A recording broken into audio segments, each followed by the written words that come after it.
सेवेची सेवा करावी। आता या 20 लोकांसाठी परमेश्वराचं सानिध्य जर नसेल, या 20 लोकांमध्ये जर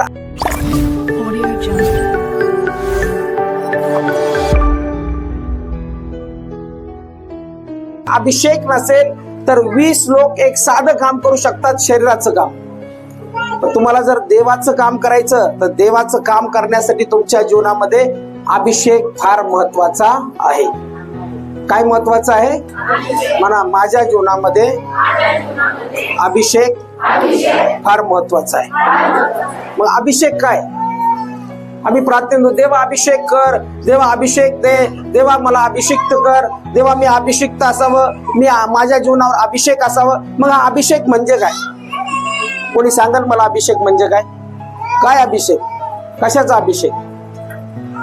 अभिषेक आल्यानंतर काय होतं किंवा अभिषेक काय असतो? कोणी सांगाल अभिषेक काय असतो? यावेळेस आपण काढूया पहिले शमूएलचं पुस्तक, याचा जरा मी 16वा अध्याय बघितला, 16वा अध्याय आणि 11 वचनापासून 13 वचनापर्यंत या ठिकाणी दाविदाला अभिषेक केलेला, राजपदासाठी अभिषेक केलेला आहे। मग अभिषेक काय असतो ते आम्ही बघणार आहोत। जसं की आज बाळक साहेब म्हटले की तुमच्या जीवनावरती अभिषेक होणार आहे। लेकरं जर त्रास देत असतील तर त्यांना बाहेर घेऊन जा। पण ना फार महत्वाचं सांगणार आहे मी आज, ते तुम्हाला लक्षपूर्वक ऐकलं पाहिजे। वाचा पहिले शमूएल त्याचा 16वा अध्याय आणि 11 ते 13 वचन। शमूएलाने इशायास विचारले, तुझे सर्व पुत्र हजर आहेत काय? तुझे सर्व पुत्र हजर आहेत काय? तो म्हणाला एक सर्वात धाकटा राहिला आहे, एक सर्वात धाकटा राहिला आहे, तो पहा शेरडे मेंढे राखीत आहे। शेरडे मेंढे राखीत आहे। तेव्हा शमूएल इशायास म्हणाला, तेव्हा शमूएल इशायास म्हणाला, त्याला बोलवून पाठवून आण, त्याला बोलावणे पाठवून आण, तो येईपर्यंत आम्ही भोजनास बसणार नाही। आम्ही भोजनास बसणार नाही। त्याने बोलविणे पाठवून त्यास आणले, त्याने बोलावणे पाठवून त्यास आणले। त्याचा वर्ण तांबूस, त्याचा वर्ण तांबूस, डोळे सुंदर व स्वरूप मनोहर होते, स्वरूप मनोहर होते। तेव्हा परमेश्वराने त्यास म्हटले उठ, त्यास अभिषेक कर, त्यास अभिषेक कर, हाच तो आहे। मग शमूएलाने तेलाचे शिंग हाती घेऊन त्याच्या भावामध्ये त्यास अभिषेक केला आणि त्या दिवसापासून पुढे परमेश्वराचा आत्मा दाविदाच्या ठायी जोराने संचरू लागला। नंतर शमूएल उठून रामास गेला। या ठिकाणी अभिषेकाबद्दल बोललेला आहे आणि अभिषेक दाविदाला करण्यात आलेला आहे। म्हणजे दावीद जो होता तो राजपदाच्या अगोदर किंवा राजा होण्याच्या अगोदर किंवा ज्यावेळेस त्याला राजपदासाठी अभिषेक करण्याच्या अगोदर एक साधारण मेंढपाळ होता। एक साधारण की मेंढपाळाबद्दल कोणीच म्हणू शकत नाही की हा मेंढपाळ उद्या देशाचा पंतप्रधान होईल। एखादा मेंढर चारणारा जर तुम्ही बघितला आणि मी जर म्हटलं तुम्हाला हा मेंढर चारणारा उद्या पंतप्रधानावर, तुम्ही हसणार, तो ह्या होऊ शकत नाही। असा तो मेंढपाळ साधारण। आणि त्याच्या वडिलांना देखील त्याच्याबद्दल भरोसा नाही। बघा या ठिकाणी 7 पुत्र दाखवले, तो आणखी एखादा मुलगा आहे का तुझा? तो एक मुलगा आहे, तो शेरडे मेंढरा राखीत आहे, रानामध्ये आहे। तो म्हणतो त्याला घेऊन ये। आणि जसं दाविदाला त्या ठिकाणी आणलं, त्यावेळेस पवित्र शास्त्र या ठिकाणी सांगतं की परमेश्वराचा आत्मा, कोण म्हणला? परमेश्वराचा आत्मा शमूएलास म्हणाला की उठ, त्यास अभिषेक कर, हाच तो आहे। काय म्हटलं? परमेश्वराचा आत्मा उठ, त्यास अभिषेक कर, हाच तो आहे। मग ज्यावेळेस त्याने ते तेलाचं शिंग हाती घेतलं आणि मग नंतर तेलाचं शिंग हाती घेऊन त्या भावामध्ये इथं म्हटलेलं आहे अभिषेक केला आणि त्या दिवसापासून पुढे परमेश्वराचा आत्मा दाविदाच्या ठायी जोराने संचरू लागला। अभिषेक केल्यावर काय झालं? देवाचा आत्मा त्याच्या ठायी संचरू लागला। म्हणजे ज्याला अभिषेक होतो त्याच्याबरोबर कोण राहतं? अभिषेक म्हणजे काय? स्वतः देव त्या व्यक्ती बरोबर राहणं। म्हणून देवाचं सेवा कार्य हे साधारण सेवा कार्य नाही।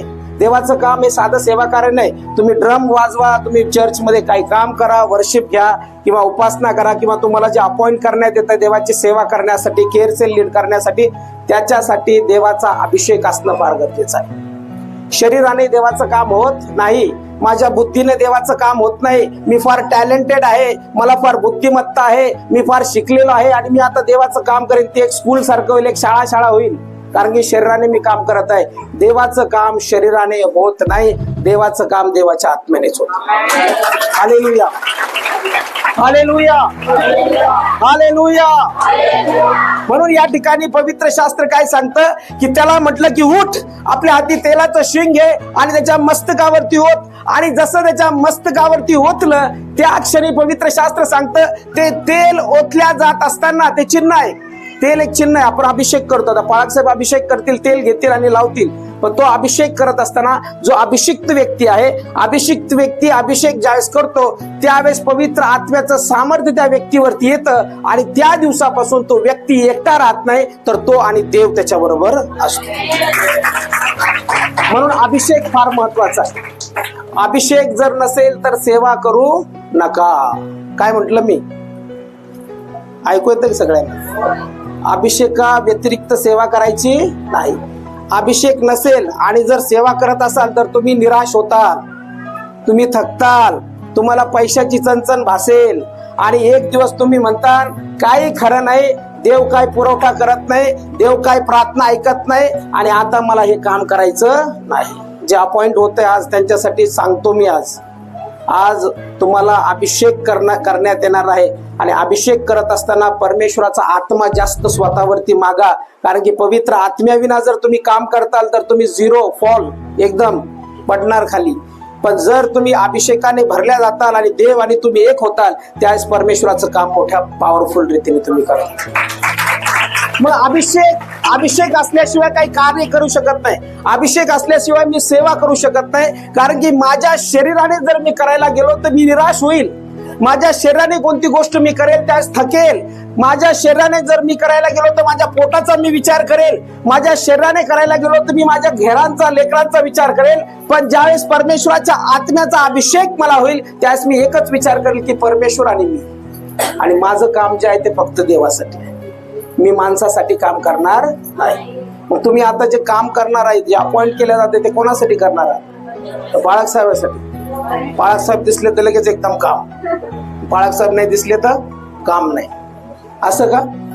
काही जणांना पास्टर दिसले की लगेच झाडू मारायला लागते.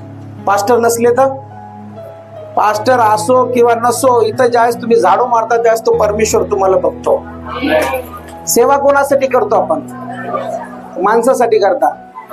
सेवा जी करतो आपण ती देवासाठी करतो. म्हणजे ज्यावेळेस तुम्ही इथं येता त्यावेळेस तुम्ही कोणत्या व्यक्तीसाठी येत नाही. तुमचं फार चांगलं स्वागत करतात पाळक साहेब, मला फार आनंद वाटला. डायरेक्ट फुलं फेकले तुमच्या अंगावर. मी काही फुलं फेकत नाही. माझं म्हणण्याचा अर्थ हा आहे की ज्यावेळेस येतात आपण, ज्यावेळेस येतो त्यावेळेस आपण कोणासाठी येतो? देवासाठी येतो. म्हणून आपला सन्मान किंवा आपण जे आपलं कनेक्शन आहे ते कोणाबरोबर व्हायला पाहिजे? देवाबरोबर. मग ज्यावेळेस देवाचं आपलं नातेसंबंध येतो त्यावेळेस आपण जे काही करतो ते कोणासाठी करतो? देवासाठी.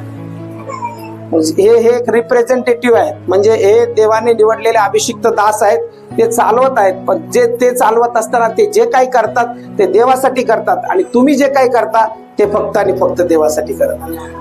Hallelujah, hallelujah. म्हणून अभिषेक ज्यावेळेस केला त्यावेळेस पवित्र शास्त्र स्पष्ट सांगतं की त्याच्यावरती तेल ओतलं जात असताना देवाचा आत्मा त्याच्यावरती संचरू लागला, जोरजोरात संचरू लागला असं म्हटलेलं आहे. म्हणजे अभिषेक झाल्याशिवाय परमेश्वर त्या व्यक्तीबरोबर राहत नाही. पवित्र शास्त्र आम्हाला काय सांगतं? पवित्र शास्त्र तेच सांगतं की अभिषेक होणं गरजेचं आहे आणि अभिषेक झालाच पाहिजे. जोपर्यंत तो अभिषेक होत नाही आम्ही कामासाठी तयार होत नाही. मला सांगा, देव कोण आहे? देव कोण आहे? Very good. देव कोण आहे? आत्मा आहे. योहान 4:24 काय सांगतं? God is spirit. म्हणजे देव आत्मा आहे आणि त्याची उपासना आत्म्याने आणि खरेपणाने होते. देव कोण आहे? आत्मा. आत्मा म्हटल्यानंतर मग त्याला आकारामध्ये तुम्ही बसू शकत नाही. त्याला असं म्हणू शकत नाही की असा दिसतो, तसा दिसतो. पवित्र शास्त्र आम्हाला सांगतं, उत्पत्ती 1 अध्याय 1 आणि 2 वचनामध्ये, देवाचा आत्मा जलाशयावर तळपळत होता. म्हणजे देव आत्मा आहे, आत्मा. मग ज्यावेळेस आम्ही उपासना करतो, ज्यावेळेस आम्ही आराधना करतो त्यावेळेस काही लोक येतील म्हणतील इथं देव तर आम्हाला दिसत नाही. इथं देव कुठे आहे? इथं काहीच नाही, मूर्ती नाही, काहीच नाही. देव कुठे आहे? पण मग पवित्र शास्त्र देवाबद्दल काय सांगतं? देव आत्मा आहे. मग आत्मा म्हटल्यानंतर आता इथं मला हवा लागत आहे, आणि तुमच्यापैकी काही जण मला म्हटले की हा तुम्ही म्हणता हवा आहे, हवा आहे, दाखवा हवा मला. मी दाखवल का हवा? दाखवू शकतो तुम्हाला हवा? कोणी म्हणलं हा मी जिवंत आहे, ऑक्सिजन दाखवा. तुमच्या नागपुड्यात चाललाय ना तो ऑक्सिजन आम्हाला दाखवा. मी हवा दाखवू शकत नाही तुम्हाला, मी ऑक्सिजन दाखवू शकत नाही. त्याचप्रमाणे देव दाखवू शकत नाही, पण देवाची उपस्थिती माझ्या शरीरामध्ये जाणीव होते, आणि ती मी तुम्हाला सांगू शकतो. ज्या अर्थी इथं तुम्ही उपासना करत आहात, ज्या अर्थी तुम्ही परमेश्वराच्या सानिध्यात आहात, त्या अर्थी जो स्पिरिट आहे, जो आत्मा आहे, तो आमच्यामध्ये जोरजोराने कार्य करू लागतो. म्हणून देव आत्मा आहे. देव आत्मा आणि त्याचा पुत्र प्रभू येशू ख्रिस्त आहे, की ज्याच्यावरती देखील देवाचा आत्मा आला, आणि देवाच्या आत्म्याशिवाय तो कार्य करू शकला नाही. लूक 4:18 वाचा. लूक 4:18 मध्ये काय सांगितलेलं आहे? लूक वर्तमान 4 अध्याय 18 वचन. लूक 4:18. अभिषेकाबद्दल मी बोलत आहे. अभिषेक जर नसेल तर कार्य होऊ शकत नाही. येशू ख्रिस्ताने देखील परमेश्वराच्या अभिषेकाशिवाय काम केलं नाही. इथं म्हटलेलं आहे परमेश्वराचा आत्मा माझ्यावर आला आहे, कारण दिनात सुवार्ता सांगण्यास त्याने मला अभिषेक केला, त्याने मला पाठवले आहे. आता इथं ते अशासाठी की इथं काय म्हटलेलं आहे की परमेश्वराचा आत्मा माझ्यावर आलाय. येशू ख्रिस्त ज्यावेळेस या ठिकाणी सभास्थानात आला, सभास्थानात आल्यानंतर त्याने यशाचा ग्रंथ काढला, आणि तो त्याच्या गावाच्या सभास्थानामध्ये उभा होता, आणि सर्व लोक त्याला ओळखत होते. हा सुताराचा मुलगा आहे, हा आमच्या बरोबर खेळलेला आहे, हा आमच्या गल्लीत राहिलेला आहे. आणि तो आला, आणि तो ज्यावेळेस येतो त्यावेळेस पवित्र शास्त्र किंवा ते जे धर्मग्रंथ आहे तो उघडतो, आणि उघडल्यानंतर काय काढतो? तो यशाचा ग्रंथ काढतो, आणि यशाचा ग्रंथ काढल्यानंतर तो त्या ठिकाणी वचन बोलतो की परमेश्वराचा आत्मा माझ्यावर आला आहे. आता तुम्ही आता थोड्या वेळ पुरता विचार करा. तुम्ही यहुदी आहात, तुम्ही यहुदी आहात, मी येशू आहे. मी तुमच्या बरोबर लहानाचा मोठा या गल्लीत झालो, मोठा झालो, आणि एक दिवस मी चर्च मध्ये आलो, आणि मी पवित्र शास्त्र उघडलं, आणि मी म्हणतो की आता परमेश्वराचा आत्मा माझ्यावर आला आहे. तुम्ही काय म्हणतात? अरे हा तर आमच्या बरोबरचा, हा तर आमच्या बरोबर खेळलेला, याला तर मी लहानपणापासून बघितलं, आणि हा कसं काय म्हणतो की परमेश्वराचा आत्मा माझ्यावर आलाय? मग हा कोण आहे नेमका? येशूने देखील जे कार्य केलेलं आहे ते पवित्र शास्त्र स्पष्ट सांगतं की अभिषेकाशिवाय केलं नाही. म्हणजे अभिषेक जोपर्यंत येत नाही तोपर्यंत परमेश्वराचं कार्य होत नाही. काय म्हटलं मी? अभिषेक जोपर्यंत येत नाही तोपर्यंत परमेश्वराचं कार्य होत नाही. मग किती तुम्ही काही करा, मग आरडा ओरडा काही करा, ते परमेश्वराचं सामर्थ्य येणार नाही. ते कार्य आम्हाला दिसणार नाही, ते आशीर्वाद आम्हाला दिसणार नाही, ते सानिध्य आम्हाला दिसणार नाही, ती प्रेझेन्स आम्हाला जाणवणार नाही. आणि प्रेझेन्स जर जाणवणार नाही तर एक आम्ही चांगलं चर्च स्थापन करू शकतो. एक शरीराने एक चांगलं चर्च स्थापन करू, चांगली सेवा करू आणि मरून जाऊ. पण जे काम पवित्र आत्म्याला करायचं, ते पवित्र आत्म्याची वाणीला करायचं, पवित्र आत्म्याच्या सामर्थ्याला करायचं, ते काम आमच्या जीवनाद्वारे होणार नाही. आम्हाला ते सानिध्यच जाणवणार नाही. काही जण बघा चर्चमध्ये येतात, आम्हाला काहीच वाटत नाही, मला काहीच जाणवत नाही, मला स्पर्शच होत नाही, मला दृष्टांतच होत नाही, मला स्वप्नच पडत नाही, मला काही स्पर्श पण होत नाही, स्पर्श होणार पण नाही. का होणार नाही सांगू? पवित्र शास्त्र सांगतं की दैहिक स्वभावाच्या माणसाला आत्म्याच्या गोष्टी समजत नाही. आता जगातला कोणीतरी चालला आणि त्याला जर मी सांगितलं देव आत्मा आहे आणि असा देव कार्य करतो, असा स्पर्श करतो, अरे वेडे झाले म्हणशील पास्टर, तुम्ही जा घरी झोपा. पण तेच जर जो परमेश्वराचं वचन ऐकतो, कारण की वार्ता ऐकल्याने विश्वास येतो. विश्वास कशाने येतो? तुम्ही वचनच ऐकलं नाही, तुम्ही वचनच वाचलं नाही, तुम्ही ज्ञान प्राप्त होईल का तुम्हाला वचनाचं? तुम्हाला देवाचं ज्ञान प्राप्त होईल का? देवाचा शब्द माहिती राहील का? नाही माहिती राहणार, कारण की तुम्हाला ज्ञानच नाही.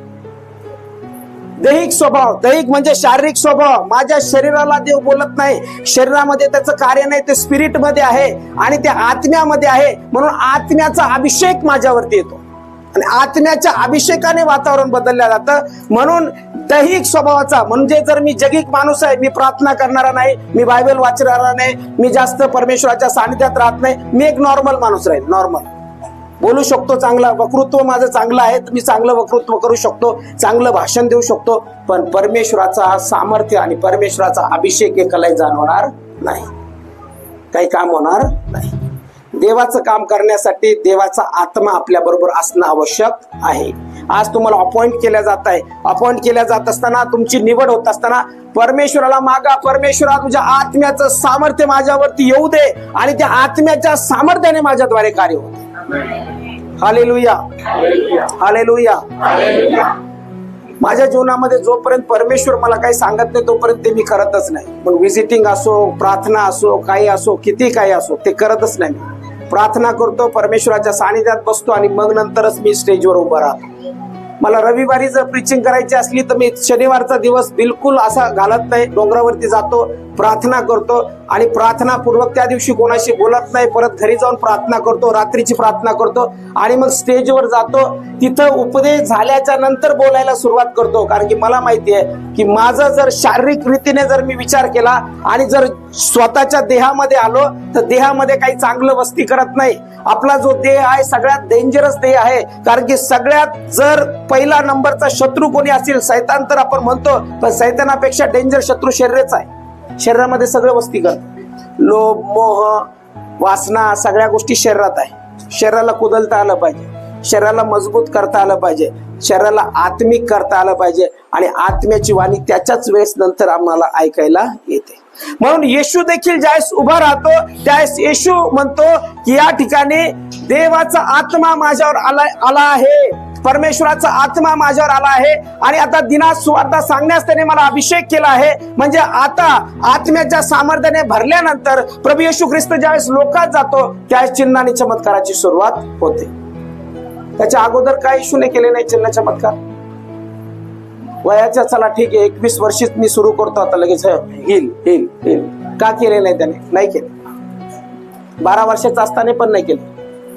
परमेश्वराने त्याला पूर्ण मॅच्युअर्ड होऊ दिलं. 30 वर्षाचा पूर्ण मॅच्युअर्ड, यहुदी रीतिरिवाजानुसार 30 वर्षाचा परिपक्व मनुष्य. आपण पण बघा 20-21 मुलाने किंवा तरुणीने 16-17 मुलीने काही चूक केली तर आपण काय म्हणतो? आपण असं म्हणतो की नाही खूप हुशार आहे ती, आपण हुड आहे ती, जाऊ द्या झालं त्यांच्याकडून होतंय. पण 30 वर्षाच्या माणसाने चूक केली तर आपण काय म्हणतो? एवढा घोडमायाला समजत नाही का? हा, चूक करतो. 30 वर्षाचा झाला ना, 30 वर्षाची झाली ना, आता 30 वर्ष कशाला म्हणतो आपण? मॅच्युअर्ड. येशू पुण्याचं सामर्थ्य जे आहे ते आत्म्याचं सामर्थ्य किंवा देव जो आत्मा आहे तो देव जो आत्मा येशू ख्रिस्तावरती आला आणि म्हणून येशू म्हणतो की आता मला अभिषेक झालेला आहे. म्हणजे येशू अभिषेकाने काम करतो. प्रेषितांची कृत्याचं 10 अध्याय 38 वचन वाच. 10:38 पटकन वाच. प्रेषित 10:38.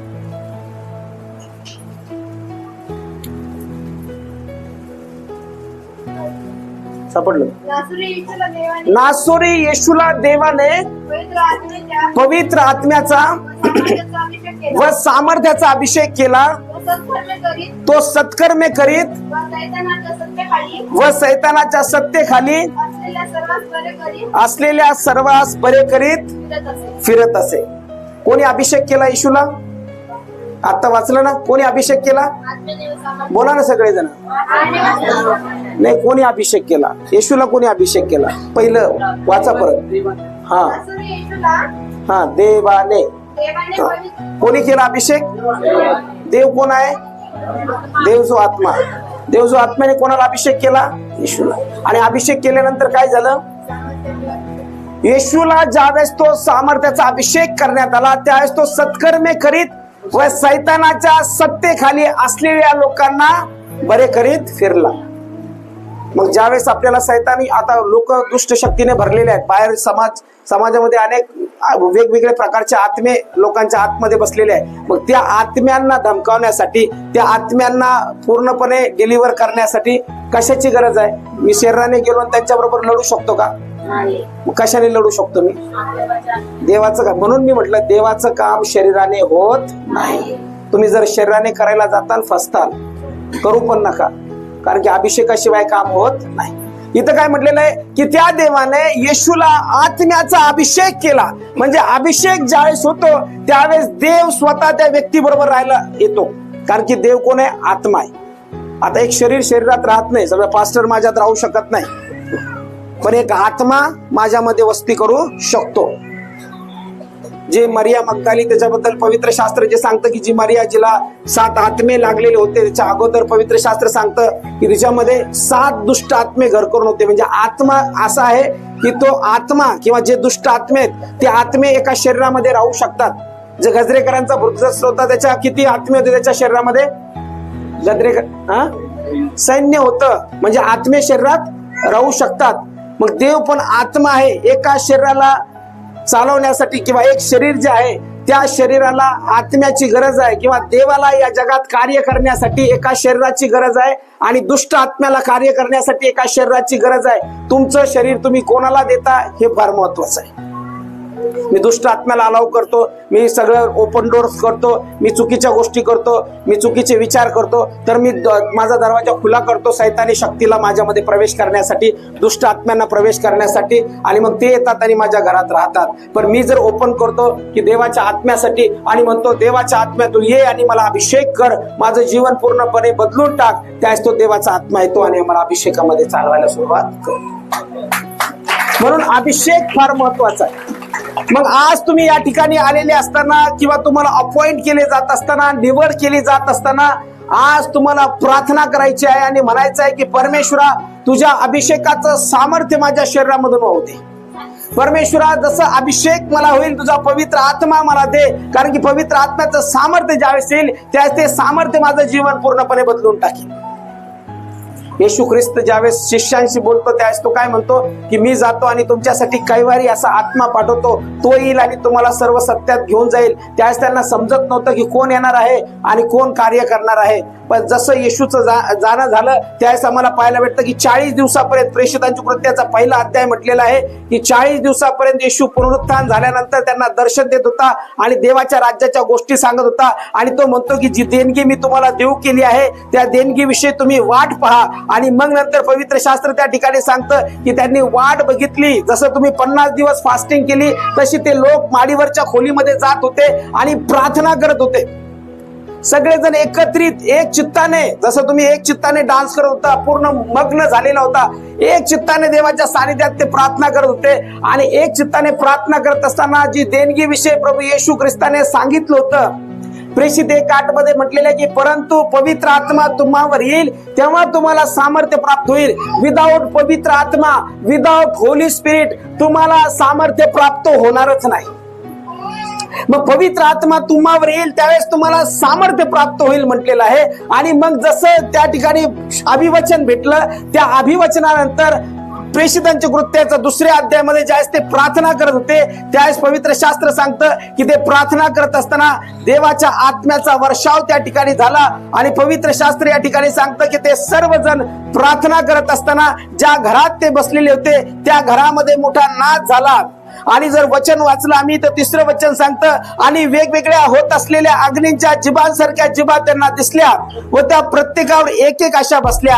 तेव्हा ते सर्वजण पवित्र आत्म्याने परिपूर्ण झाले आणि आत्म्याने जशी त्यांना वाचा दिली तस तसे ते निरनिराळ्या भाषेतून बोलवू लागले. बाहेरकारी चिन्ह आहे, अन्य भाषा आहे, बाहेरकारी चिन्ह आहे. पण त्यांनी सगळ्यांनी प्रार्थना केल्या आणि प्रार्थना केल्यानंतर तो अभिषेक आला, ते पवित्र आत्म्याचं सामर्थ्य आलं आणि पवित्र आत्म्याच्या सामर्थ्याने ते भरून गेले. जो पेत्र भित्रा होता, ज्या पेत्राने 3 वेळेस येशूचा नाकार केला, तोच पेत्र लोकांसमोर उभा राहिला आणि एक भाषण दिलं आणि 3000 लोक परावर्तित झाले. कोणाचं काम आहे? पेत्राचं काम आहे. पेत्राचं काम आहे. Very good. पवित्र आत्म्याचं काम आहे, हे माणसाचं काम नाही. डोक्यातून काढून टाका की माणूस देवाचं काम करतो म्हणून माणसाचं काम आहे. नाही, हे देवाचं काम आहे. देव माणसांना वापरतो. काय? देव माणसांना. या पिढीमध्ये आम्हाला वापरत आहे, त्या पिढीमध्ये आमच्या पहिले अगोदर कोणाला वापरलं, आम्ही मरण पावल्यानंतर आणखी कोणाला वापरलं, आणखी देव लोक वापरतो, मनुष्य वापरतो, निवडतो, कारण की आम्ही त्याचे पुत्र आणि कन्या आहोत. पण जे अभिषेकाने भरल्या जातात ते परमेश्वराचं काम अधिक प्रभावी रीतीने करू शकतात. अभिषेकाशिवाय काम होत नाही. म्हणून अभिषेक म्हणजे काय ते मी तुम्हाला सांगायला आलेलो आहे. अभिषेक जो बोलतो, अभिषेक जे आम्ही प्रार्थना करतो, तो अभिषेक म्हणजे स्वतः देवाचा आत्मा आमच्या बरोबर येणं आणि आम्ही आमचा आत्मा आणि देवाचा आत्मा एक होणं आणि देवाच्या आत्म्याच्या सामर्थ्याने भरून जाणं आणि मग नंतर परमेश्वराचं काम करणं. म्हणजे अभिषेकाशिवाय काम होत नाही. मग शरीराने तुम्ही मग मानपान बघत बसताल, हे असं ते तसं, पाळक साहेब हे असे बोलले म्हणून आम्ही चर्चला येणार नाही, ते येणार नाही. तुम्ही लोकांसाठी करत बसताल, कारण की तुमच्या शरीराला जास्त काळजी शरीराची आहे. शरीर मान मागतं, शरीर सन्मान मागतं, पण देवाचा आत्मा मान सन्मान मागत नाही, ते फक्त देवाचं काम करत. हालेलुया. ज्या दिवशी हे सत्य कळतं आम्हाला, त्या दिवशी आम्ही कधीच म्हणत नाही आम्ही पाळक साहेबांसाठी तो. त्या दिवशी तुम्ही म्हणताल मला सकाळीच जायचं, कारण की मी देवासाठी या मंदिरात येत आहे आणि देवाच्या सानिध्यासाठी. देवाचं सानिध्य तुम्ही व्याकुळ होता. म्हणून अभिषेक ज्यावेळेस होतो त्यावेळेस तो अभिषेक पूर्णपणे जीवन बदलून टाकतो. म्हणून आजच्या काळामध्ये देखील परमेश्वराचं काम करण्यासाठी माझ्या बुद्धीचा उपयोग होत नाही, माझ्या टॅलेंटचा उपयोग होत नाही, माझ्या शिक्षणाचा उपयोग होत नाही. एक अडाणी माणसाला देखील देव उभा करू शकतो जर तो पवित्र आत्म्याच्या सामर्थ्याने भरलेला आहे. तसं काय नाही लागत. म्हणतात शिक्षण फार महत्वाचं आहे, असं आहे तसं आहे. ज्यावेळेस अभिषेक येतो त्यावेळेस तो अभिषेक चालवतो माणसाला. अभिषेक त्याच्या जीवनामधून कार्य करतो. म्हणून पवित्र शास्त्र स्पष्ट सांगतं की अभिषिक्त होणं फार गरजेचं आहे. कारण ज्यावेळेस अभिषेक होतो त्या देवाचा आत्मा आमच्यामध्ये राहायला येतो आणि पवित्र आत्म्याच्या अभिषेकाने आम्ही कार्य करायला सुरुवात करतो. आणि मग नंतर त्या दिवसापासून देवाच्या आत्म्याच्या अभिषेकाने चालणारा व्यक्ती साधारण राहत नाही, त्याचं जीवन आशीर्वादित राहतं. तो आशीर्वादाच्या खाली चालतो, अभिषेकाखाली चालतो. संकट येतात त्याच्या जीवनात, पण संकट आल्यानंतर देखील तो विश्वास ठेवतो आणि तो म्हणतो की पवित्र आत्मा माझ्या बरोबर आहे, देवाचा आत्मा माझ्या बरोबर आहे, मला देव सदैव सहाय्य करणार आहे. मग तो जो अभिषेक जो येशू ख्रिस्तावर आला, तो जो देव जो आत्मा त्याने अभिषेक त्याच्या आत्म्याचा येशूवरती केला, तो जो अभिषेक प्रेषितांवरती केला, आजच्या काळामध्ये परमेश्वर तुम्हाला अभिषेक करू इच्छितो. Hallelujah, hallelujah. म्हणा प्रभू येशू आज या मंदिराच्या बाहेर जाण्यापूर्वी रबान सिंध बान या प्रभू तुझा अभिषेक मला कर, तुझा अभिषेक मला कर, पवित्र आत्म्याच्या सामर्थ्याने मला भरून काढ. तुझ्या अभिषेकाशिवाय मी या मंदिरातून आज बाहेर पडणार नाही. तुझं सामर्थ्य या ठिकाणावर मी घेऊन जाणार आहे. येशूच्या नावात आमेन. अभिषेक पाहिजे. योएल जर आम्ही बघितलं, योएलचं पुस्तक योएल 2:28 मध्ये सांगितलेलं आहे की शेवटच्या काळी मनुष्य मात्रावर मी आपल्या आत्म्याचा वर्षाव करील.